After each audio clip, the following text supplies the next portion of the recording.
Yo, hip hop heist, man. What up? We back at it with another reaction. Russ says, "Not Like Us" was the last monolithic hit. Shout out to The Truth Hurts with the clip.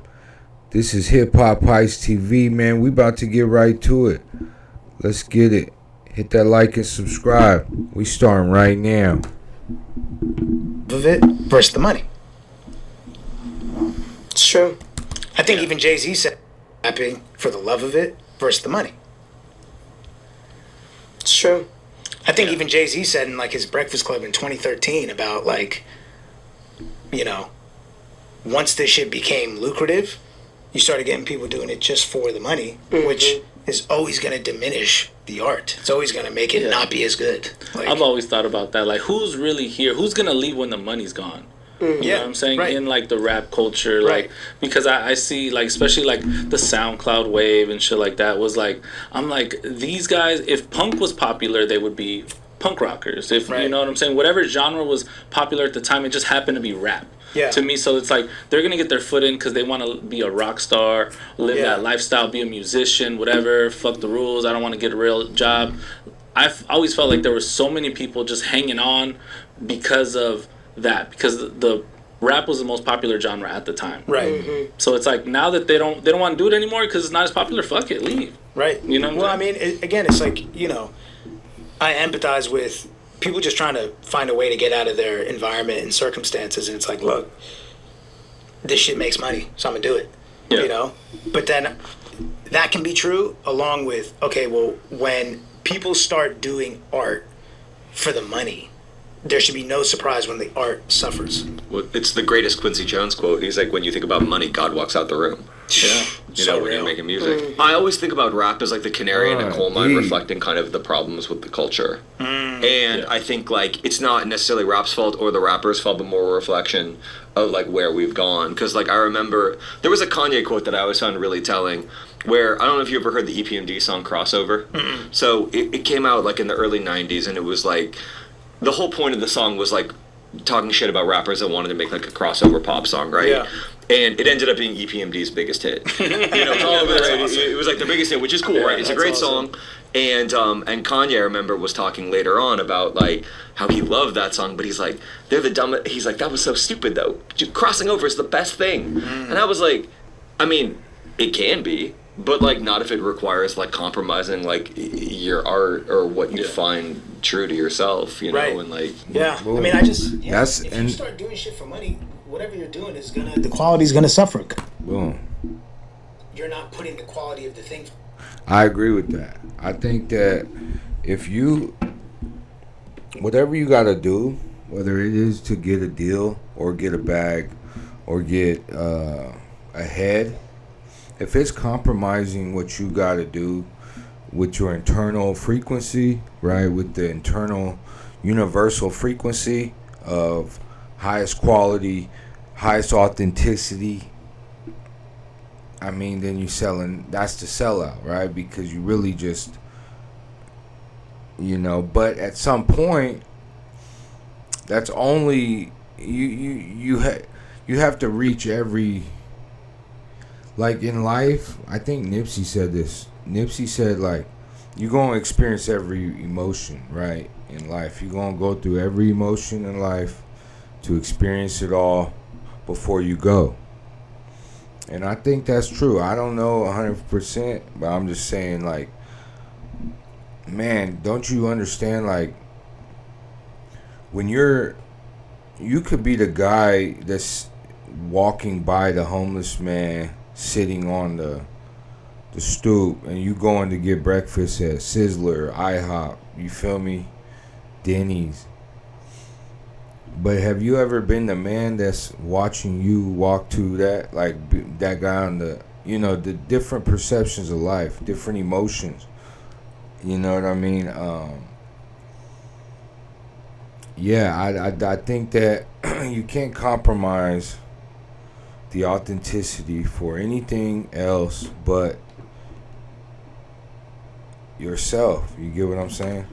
You're putting the money money first. Yeah. So now you're about to make shit that you feel like is commercially viable. And at that point, you're making product. You're not making art. You're trying to make the shit that's going to sell the most. In your career, were there moments where you had the opportunity to do that and you decided to go the other way? Every day I walk into the studio is a moment to do it. Yeah. You know what I mean? But I've never done it because I don't know. I love what I'm making. I love music so much, and I just honor that I can never go against my taste and all. Like, yeah, but this might be a hit though. What? I also just like the nature of this shit. Nobody knows what the fuck a hit is gonna be. Right. You're gonna sit there and go make music for the money, thinking that you know what music is gonna make money. Right. And that shit's gonna come out and not make money. Right. And now the music's bad too. So like, So it's like it's a Like it's a alright, this is my commercial album, like set out like the full in. it's like, and then it's a whole ripple effect after that. You know what I mean? Everything gets lower because you just try to go make some money off the art. Don't get me wrong, like there's money in the arts, right? There's money in the arts, and you can chase that. But the realest form of authenticity, of authentic art, is creating the art. You get what I'm saying? no, but I also, me and my boy were just talking about this. I always just inherently had, I guess, more pop adjacent taste. You know what I mean? Yeah. Like early on, even Yeah. I was always doing big choruses and melodies. So you were a big like 50 fan. I was a right? big 50 G fan, yeah. like G G Unit, Jokes, all the yeah. melodic Yeah. stuff, Eminem, So it like, and came then growing natural. up in the house, like my parents playing big 70s ballads. You know what I mean? So like, I always liked that kind of shit. I was listening to Kobe Callier when I was 11, like you know what I mean? Like Jack Johnson. Like I loved melodies, but I also loved rap, and I loved the hybrid of it. So it was I never felt like I was chasing a pop sound. It was just naturally what I liked. I like shit I like catchy shit, and I like hard raps. You know what I mean? Just put it together.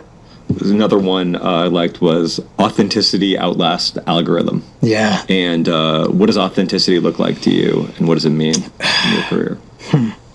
Well, I think again with that, I kind of almost. Oh, you know what that means, man. We about to bypass this ad real quick. Let's get to a couple comments. Jovan Bolden says, "I have to say I don't, nor have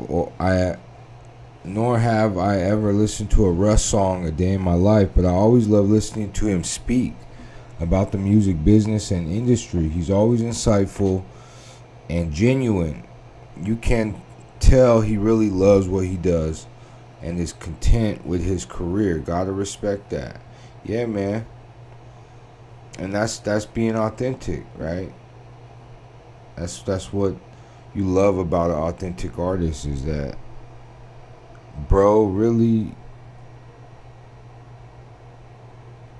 like, it's that serious, but it's not that serious. You get what I'm saying? That's how I see it. You know what I mean? When I see an artist like Kendrick Lamar, Russ, Ab-Soul, you get what I'm saying? The music is everything, but there's also real life too. We gotta Trying to just chase push the that. trend and chase what you think is gonna work. You're gonna be chasing your tail forever, as opposed to what I've seen actually really work and what people are gravitating towards more than ever now is authenticity. Somebody who's just raw, Themselves. real. You can just tell. Maybe it's fake, but it's like feels like this is really you, and it kind of cuts through because you can tell when somebody's just doing theater, and it's performative. Yeah. You know.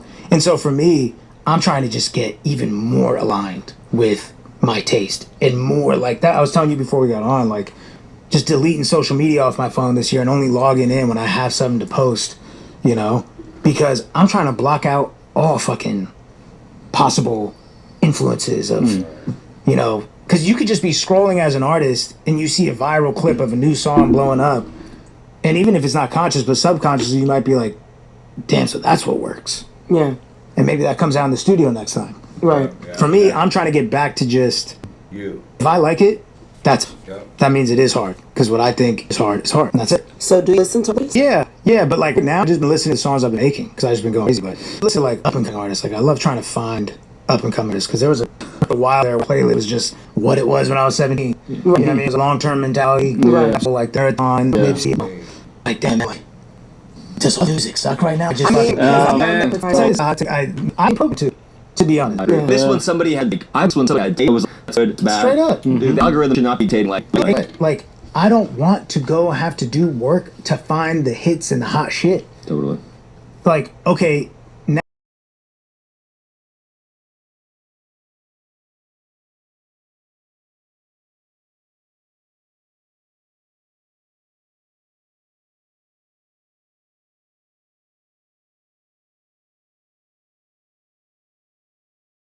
I was just talking with this about something. It's like, in the past, the songs we heard were objectively, usually, the best ones. Yeah.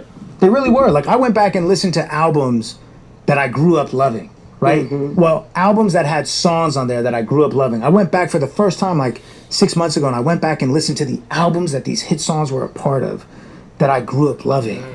And I'm listening to the whole album for the first time now, and I'm like, there's 2 good songs on here. And it's the 2 that got promoted heavy. It's like, oh, maybe they knew what they were fucking doing. Yeah. You know what I mean? Singles.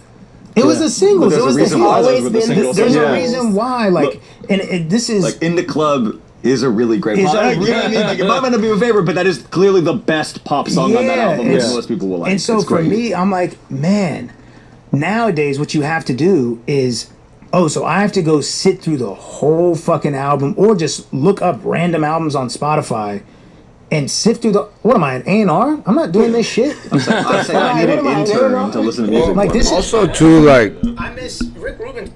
Real like in depth and growing, like evolving records. We've always had to kind of look those up. They were never mainstream. Like, even like In the Club. In the Club's a great record, but it's not gonna make your consciousness shift. You know what I mean? Definitely influence you, maybe on something, but at the same time, like when he mentioned long-term mentality, Ab-Soul, like, yes, that's something that's gonna really like make you think. You know what I mean? And Ab-Soul told me one time, like, use your Google. Like, it's gonna make you use your Googles. You know what I mean? Something like that. Like, and we've always had to kind of look for those. But again, it shouldn't be like that. It should really be that conscious first, and then all the play after. But hey, man, I don't know. I'm gonna let this go. You guys go watch this full one in. I'm gonna put the link in the description. And with that being said, man, this Hip Hop Heist TV. Thank y'all for following along. Be happy, be healthy, do what you gotta do to survive, like Pac said. Also, man, be of service, help somebody out today. I feel like that's the real reason we here on this earth, is to be of service. So yeah, let's go do that, and we out.